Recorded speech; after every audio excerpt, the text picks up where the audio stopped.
Ой сынчылыгында буттун сымбаты өзгөчө көзгө тартылат. Бут курамын жоон сан, тизе, шыйрак, кызыл ашык, бут кетмени, таман, бут манжалары түзөт.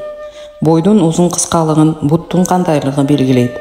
Жоон сан, шыйрактын түз, кадресе булчуңдуу болуусу бойду сындуу көрсөтөт. Баланы бешикке бөлөгөндө тайтак болуп калбастыгын камын көрөт. Сынчылар жоон бут, чий бут, тарбак тайтак бут атаган. Шыйрактын булчуңун балтыр эт атаган. Балтыр эттин жетилиши дененин жетилишинин чени болгон. Алсак манаста балтыр этиң толо элек, балбан чаң боло элек деп айтылат. Сынчылык адамды дүйнө тирөөчү дегени бут менен жер тиреп турган элеске карата айткан.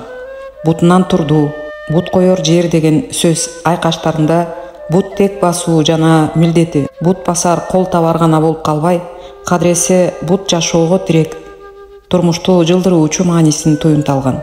Сынчылык адамдын бут басыгынан адамдык сынын, бой сымбатын көргөн. Кадресе басканда боюн кандай алып жүрүү сыягынан ал адамдын сулуулугун, ыйбалуулугун көрө билген. Басуунун көркөмдүгүн ача билген. Сөз куруу болбосун, Атай Огонбаевдин ой булбулдарында адамдын отурум турумуна, басык сымбатына ашык болуп, кереле басып түрүлөнүп, бурала басып түрүлөнүп деп эчкиринин боздогону, ал жеке бир адамга ашыктыктан чыкканыр үн эмес, кадресе адамдын басуу сынынын сулуулугун, көркөм көрүнүшүн даңазалаган. Адамдын басык сымбат көркөмдүгүнө суктанып, адамдык сапатты, жүрүү маданиятын басып туруусунан да көтөрүүгө болот дегенге үндөгөн добуш эле. Кыргыз сынчылык маданияты бала тарбиялоосу басык тургунуна эсепсиз көңүл бурган. Басууда калжаңдап, чалжыңдап, тайтаңдап, талтаңдап, ол жууй басуу жоруктарын тыйган. Адамдардын сымбаттуу басуусун сын аркылуу калыпташтыра алган.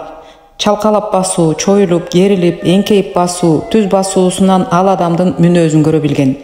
Чалкалап, чоюлуп, керилип жай басканды чиренген мүнөз, башын жерге салып, эңкейе басканды дүмүрөйгөн ичимен тап мүнөз, боюн түз алып, боюн бош таштап басканды жайдары мүнөз катары сыпаттаган.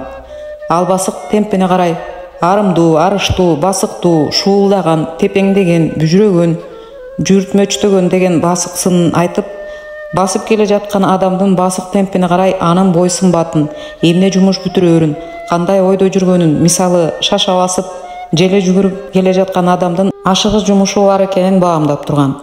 Колду аркасына алып, жай басканды сейил басыгы менен бакубат жүрүш катары түшүнгөн. Бүжүрүп басып жүргөндү жабыркаган, жалчыбай жүргөн адам катары караган.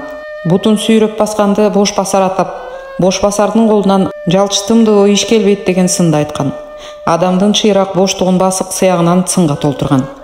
Бут дененин эң төмөнкү бөлүгү болгону менен буттун жер тепсегени, жер тирегени катары асман менен жердин тирөөчү адам анын буту ыйык баалаган. Бут менен босогондон кут кирет деп жорugан. Согончоктуу, үзөңгүлүгү терең бут ырыскылуу, буттун манжалары шадылуу, баш бармагы менен сөмөйү тең болсо дөөлөткө шерик деп жорugан. Буттун сөмөйү баш бармагынан узун болсо аялы өктөм дегенге жорugан. Адамдын ишмердүүлүгү, жүрүшүн тамандын сыягынан сынга толтурган.